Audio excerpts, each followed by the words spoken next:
Amém, irmãos? Jesus é o nosso Senhor. Então, boa noite. Vamos prosseguir nossa leitura do nosso alimento diário, né? Não depende de quem quer nem de quem corre, mas de Deus usar de misericórdia. Então, nós temos que ser gratos para com aquele que nos fortaleceu, né? Cristo Jesus, nosso Senhor, que nos considerou fiel, designando-nos para o ministério.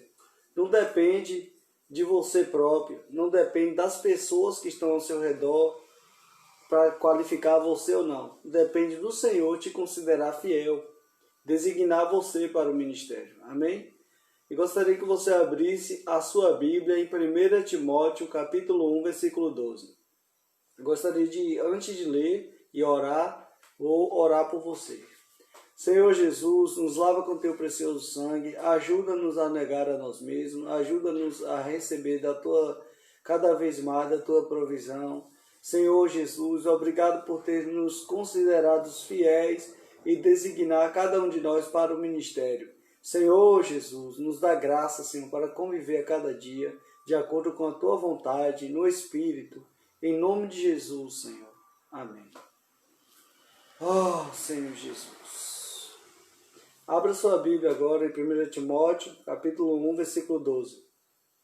Sou grato para com aquele que me fortaleceu, Cristo Jesus, nosso Senhor. Ó Senhor Jesus, sou grato para com aquele que me fortaleceu, Cristo Jesus, nosso Senhor, que me considerou fiel, designando-me para o ministério. Obrigado, Senhor, por considerar-nos fiel, Senhor. Ó Senhor, o Senhor Jesus me considerou fiel. Ele me designou para este ministério. Aleluia! Designados para um ministério, habilitados para a obra do único ministério. Você foi designado pelo Senhor, o Senhor considerou você fiel, né? Então Ele designou você para a obra do ministério, o único ministério. O próximo versículo diz: não dando nós nenhum motivo de escândalo em coisa alguma, para que o ministério não seja censurado. Aqui novamente o termo ministério é mencionado. Os ministros do Espírito devem manter um bom testemunho diante do Senhor, para que o único ministério da nova aliança seja preservado e não sofra censura alguma. Incontáveis pessoas se beneficiaram com o ministério do Senhor Jesus, mas após sua ascensão, pelo fato de a porta ser estreita e o caminho apertado, restou apenas uma assembleia de 120 pessoas para liderar os discípulos. O Senhor Jesus usou Pedro, que diante dessa assembleia mostrou aos irmãos a necessidade de alguém ocupar a vaga deixada por Judas. Senhor Jesus. Amém. Amém. Oh, Senhor Jesus. Ele era contado entre nós e teve parte neste ministério. Aqui, uma vez, a ênfase está em este ministério. Judas não teve parte em qualquer ministério, mas neste ministério.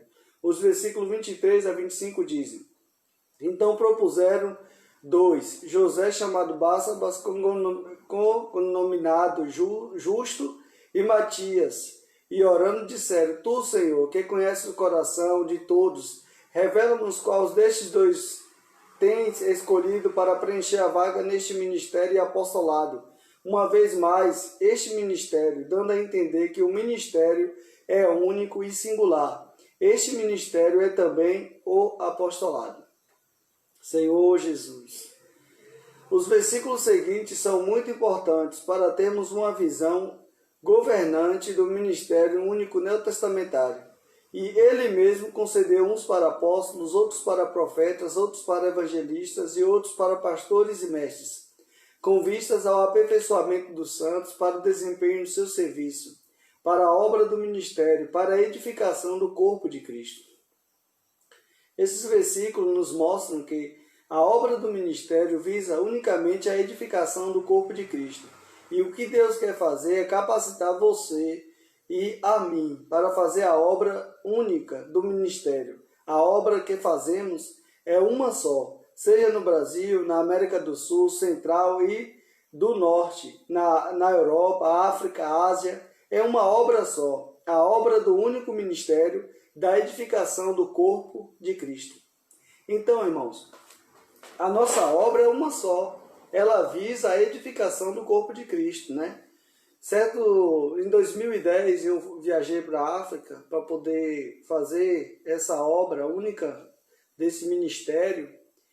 E chegando lá, alguns irmãos falaram comigo: ô William, no Brasil o irmão Dong tem sua direção, mas aqui na África nós temos outra direção. E eu era novo, né, na obra, não sabia, tinha muita distinção sobre essa questão.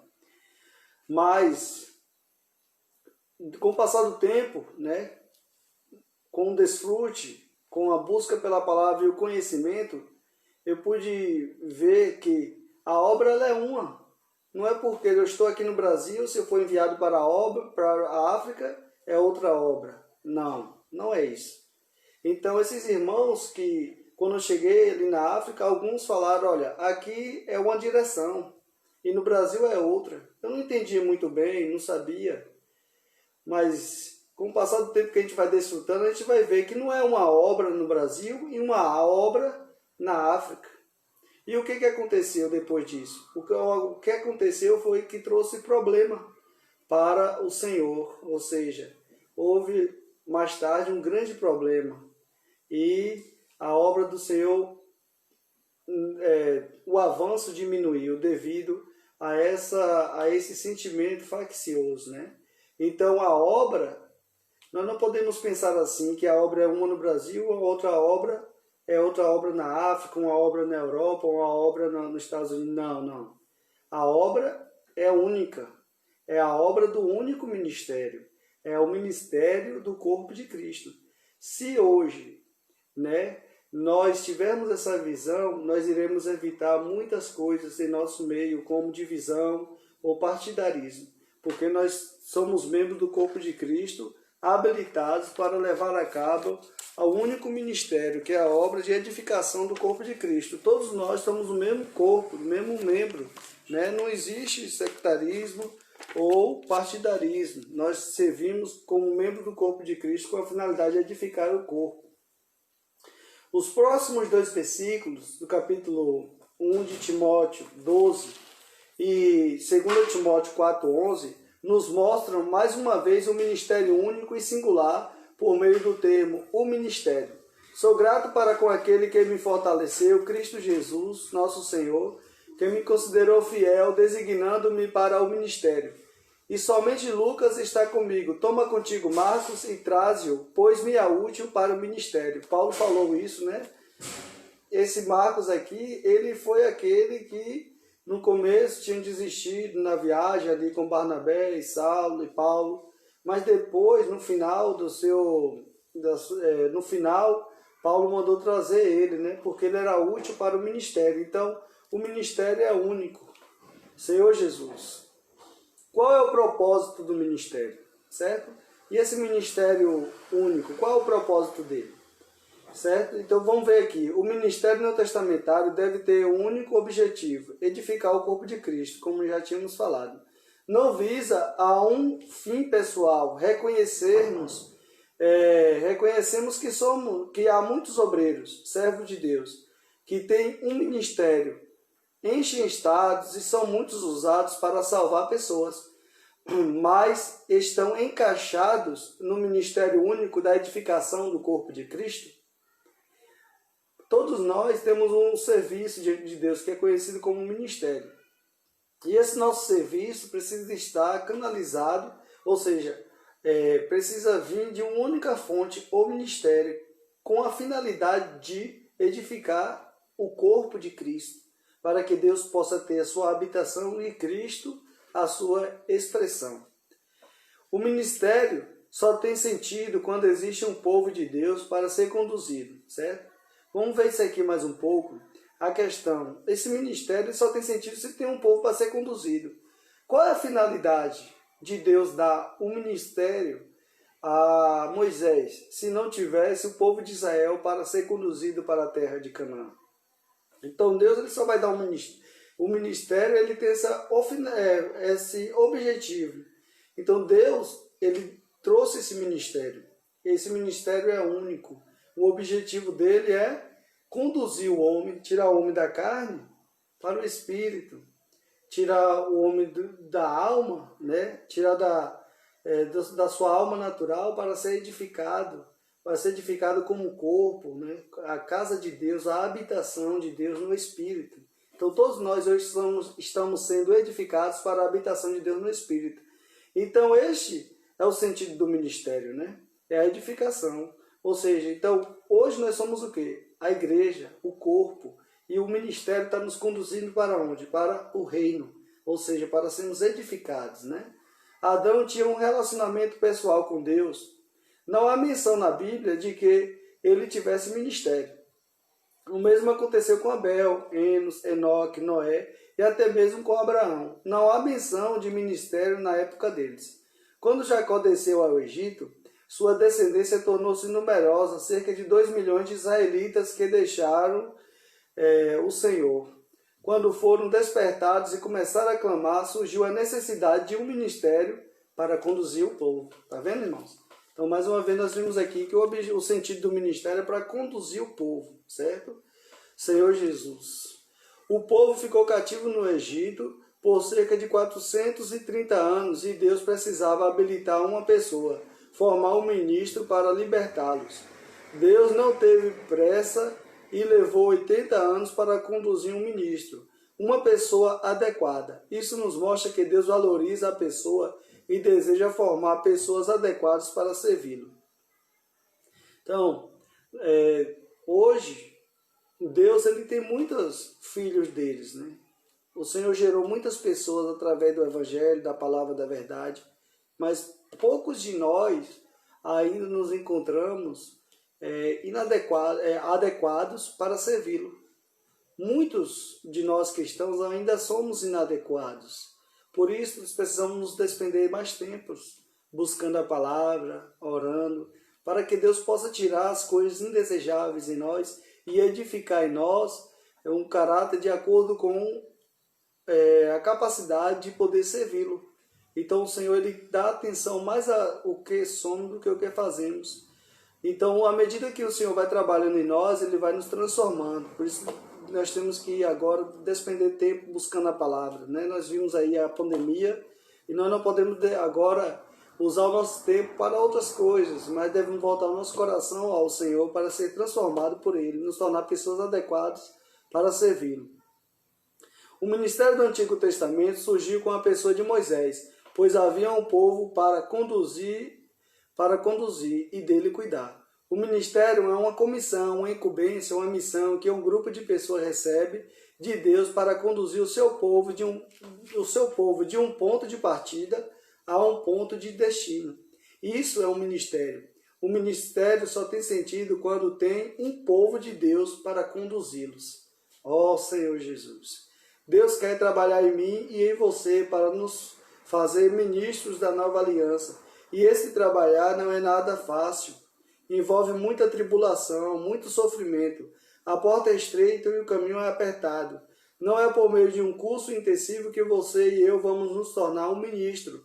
Mas, por outro lado, também não temos mais 40 anos, 80 anos. Deus tem urgência na sua obra.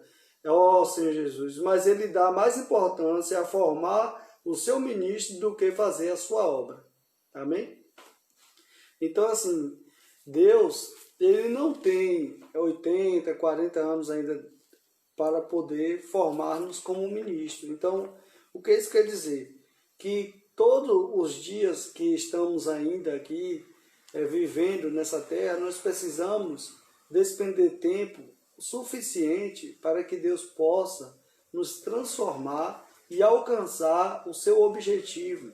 E através de nós formar este ministério para conduzir os seus filhos à glória. Então hoje o Senhor ele conta comigo e com você, certo? Mas é bom frisar que Deus ele não se importa muito com o que você faz, mas sim o que você é, certo? Porque aí você falou, irmão, que conversa é essa? Como assim? Onde está escrito isso? Porque eu faço a obra de Deus e eu curo as pessoas, eu expulso demônios. Uma mulher mesmo foi curada ali, eu expulsei demônio. Quando eu falo, as pessoas recebem cura. Aí, quando a gente lê essas passagens na Bíblia, a gente fica claro que certas pessoas também um dia chegarão diante do Senhor e vão dizer: Senhor, em teu nome nós fizemos milagres, expulsamos demônios. Ou seja, eles vão reivindicar porque fez a obra do Senhor. Mas o Senhor vai falar para eles: eu nunca vos conheci, nunca vos aprovei. Ou seja, vocês nunca estiveram na minha presença. Mas por que as obras que eles faziam davam certo? Porque eles usavam o nome do Senhor. E o nome do Senhor, o Senhor honra. Mas não é porque a pessoa é adequada. Então hoje, você sabe da sua condição. Eu também sei da minha condição. Então vamos diante do Senhor. Confessa quem você é. O Senhor sabe, sabe, mas Ele espera que você também confesse. E assim o Senhor pode transformar-nos para não ser aqueles que correm atrás de fazer obra, mas a nossa pessoa não é adequada. O que acontece?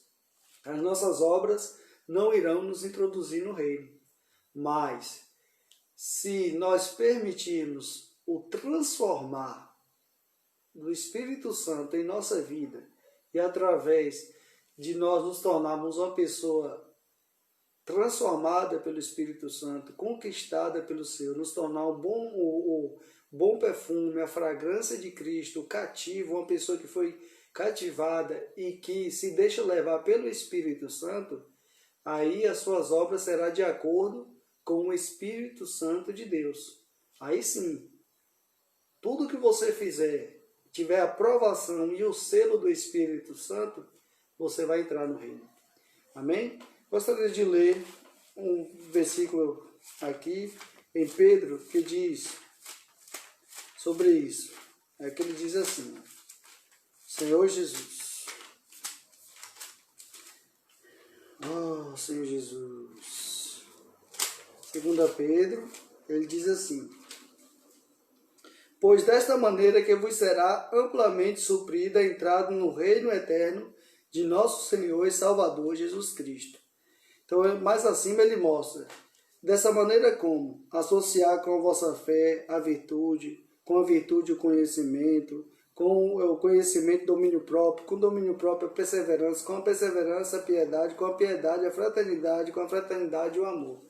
Então, à medida que nós vamos avançando na nossa experiência com o Senhor, nós vamos percebendo que não é só fazer algo para o Senhor, mas é também permitir o Senhor fazer a sua obra em nós, certo?